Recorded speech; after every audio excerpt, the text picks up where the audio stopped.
Hello, friends, and welcome back to Stories About Entitled People. Let's kick off this video with a story about a guy who thought he could pull off the ultimate retail heist by faking a warrant. But before we begin, best way to support our channel is to leave comments, like, and subscribe with the turned-on bell so you don't miss the new video every single day. Here we go. Give me free guitars or your boss goes to jail. Background.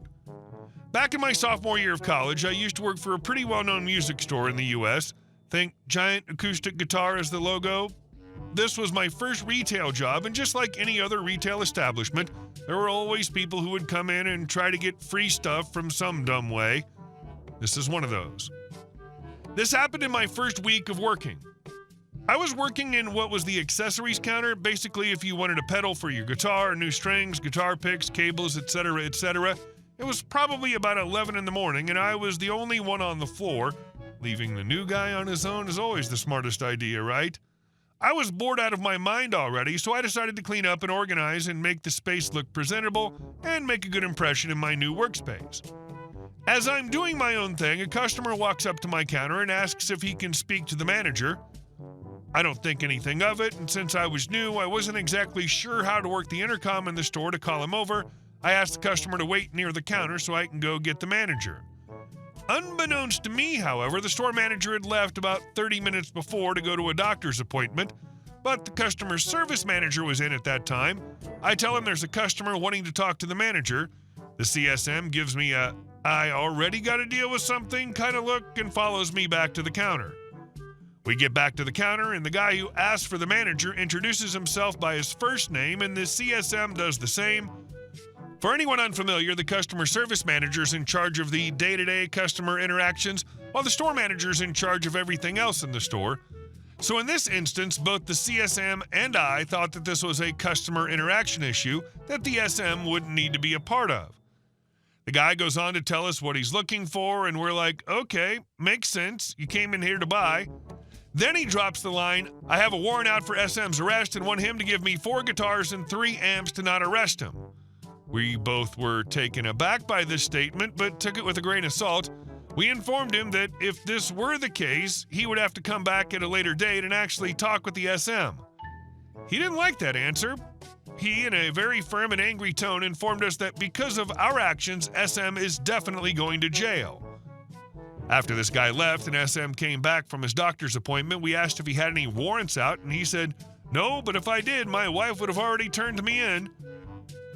I never saw a warrant guy again while I worked there, but he definitely wasn't the craziest guy I dealt with in my time at this store. To apply a little logic, only someone with law enforcement authority can arrest someone based on a warrant, so either the guy was a cop or he wasn't. If he's not, it's a felony to pretend to be, particularly while demanding goods on that basis. If he is, soliciting a bribe is a more serious crime. The only proper response is to look him right in the eye and call 911. And our second story.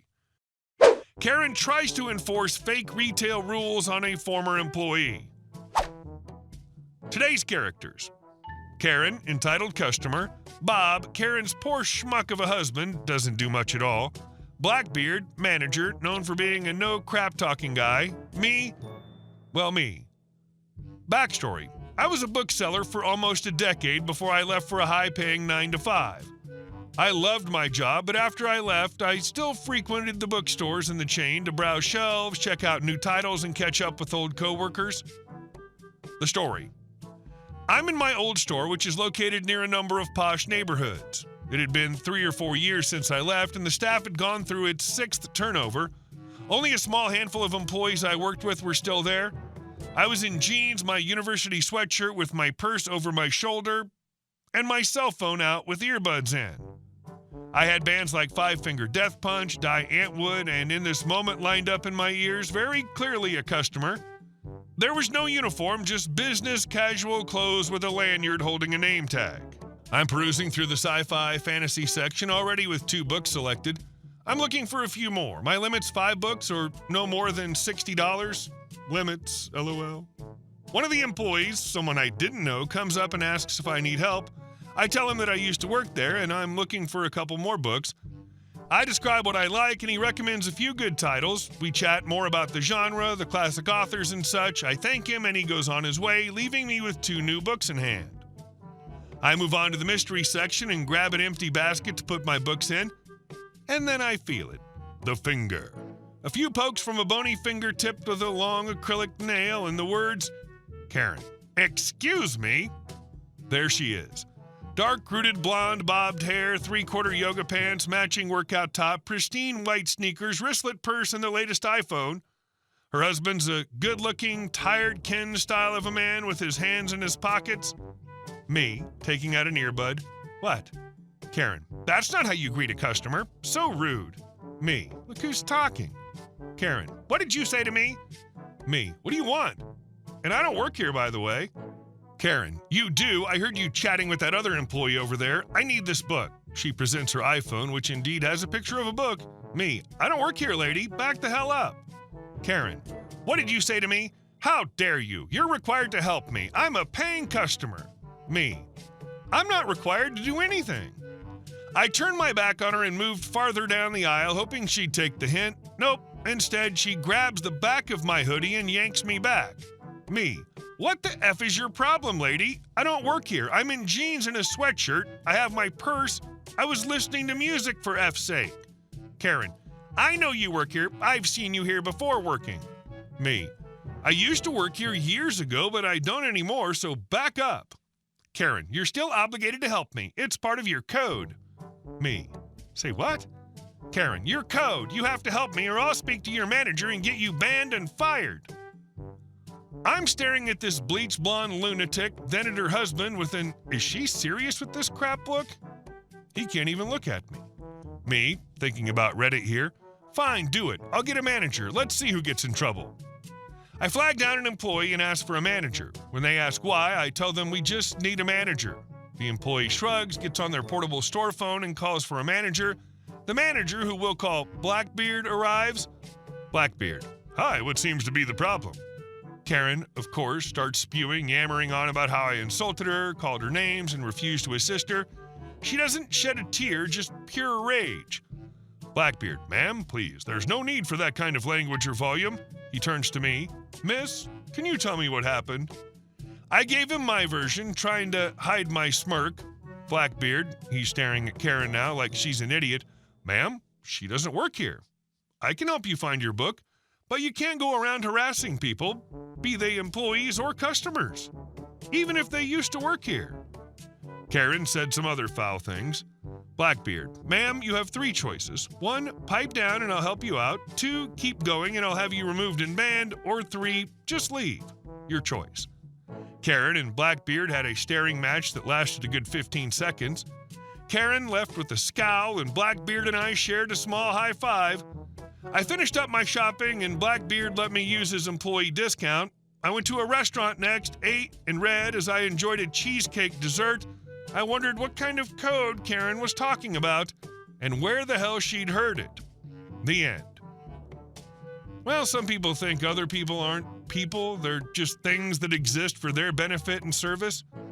To that sort of Karen, you're not a person, you're an NPC, non-player character. Those people in video games like the shopkeeper who's always open in the same place and never changes and just does what they're ordered. And our last story. $1 Million Revenge. How I stopped my neighbor's harassment. My elderly mother's been living quietly and peacefully in her apartment for decades. It was the home I grew up in, a place full of cherished memories, even if the building itself was old and modest at the time. Over the years, though, the neighborhood underwent massive changes, turning from a humble, overlooked area into a hotspot for wealthy buyers and aggressive developers. As gentrification took hold, our building converted to a co-op, allowing original residents like my mom to buy their apartments at a significantly reduced rate, a lifeline for many long-term tenants. However, the shift wasn't without its problems. The influx of new money brought a radically different set of values and expectations. Soon, our quiet home turned into a constant construction site, with millionaires renovating apartments extensively, often causing noise disturbances and even structural damage to the older units.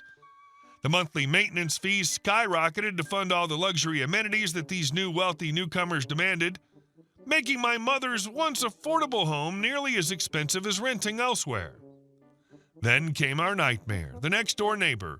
This woman, wealthy, powerful, and politically influential within the building's new hierarchy, decided my quiet elderly mother was in her way. Almost immediately after moving in, this neighbor began her relentless campaign of complaints, targeting my mom for every trivial inconvenience imaginable. It was evident her real aim was eviction, hoping to force us to sell the apartment to her at a low price so she could merge it with her own unit and create the massive luxury space she coveted. The complaints from this neighbor piled up quickly, each more invasive and outrageous than the last. Soon I found myself dragged into a bitter conflict, receiving aggressive and intrusive emails, sometimes even at my workplace.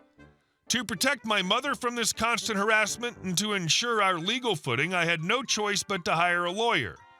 Every angry email from this neighbor now had to be reviewed, documented, and responded to carefully, which led to significant stress and mounting legal bills. Unfortunately, the building's board was largely controlled by people aligned with the new money residents, and despite management's private sympathies, they often bent to the demands of this troublesome neighbor just to quiet her incessant agitation. My mom was isolated, as most of the other original residents had either moved away or passed on, leaving her without many allies to speak up in her defense. Seeing no end in sight, I decided it was time to play hardball. I placed my mom's apartment on the market, but not at a price anyone could casually afford or justify. $1 million, firm, non-negotiable. There's no legal restriction on pricing your property as high as you wish, and our strategy was simple: set a price so absurdly high that nobody, least of all this bullying neighbor, would even consider paying it. The neighbor was furious. Her careful plans to oust my mother, buy the apartment cheaply, and expand her luxury living space were completely derailed. Without the option to cheaply acquire our home, her motivation to continue the harassment quickly fizzled out. In the end, our defiant move effectively neutralized the neighbor's harassment campaign. Though it was stressful, costly, and deeply unpleasant, we stood our ground. My mother now lives in peace again, undisturbed by the entitlement and greed of the wealthy newcomers. And as for the troublesome neighbor, she stuck exactly where she started, unable to push us out, facing the reality that sometimes entitlement alone isn't enough to get what you want. F entitled rich people. The way gentrification shoves out longtime residents is disgusting. But you played their own game against them and turned entitlement into frustration. Now your mom gets to enjoy her home without that neighbor getting what she wanted. The perfect kind of payback, one that cost them everything and gets you exactly what you wanted. Hey guys, thank you all for watching the video. I'll see you in the next one.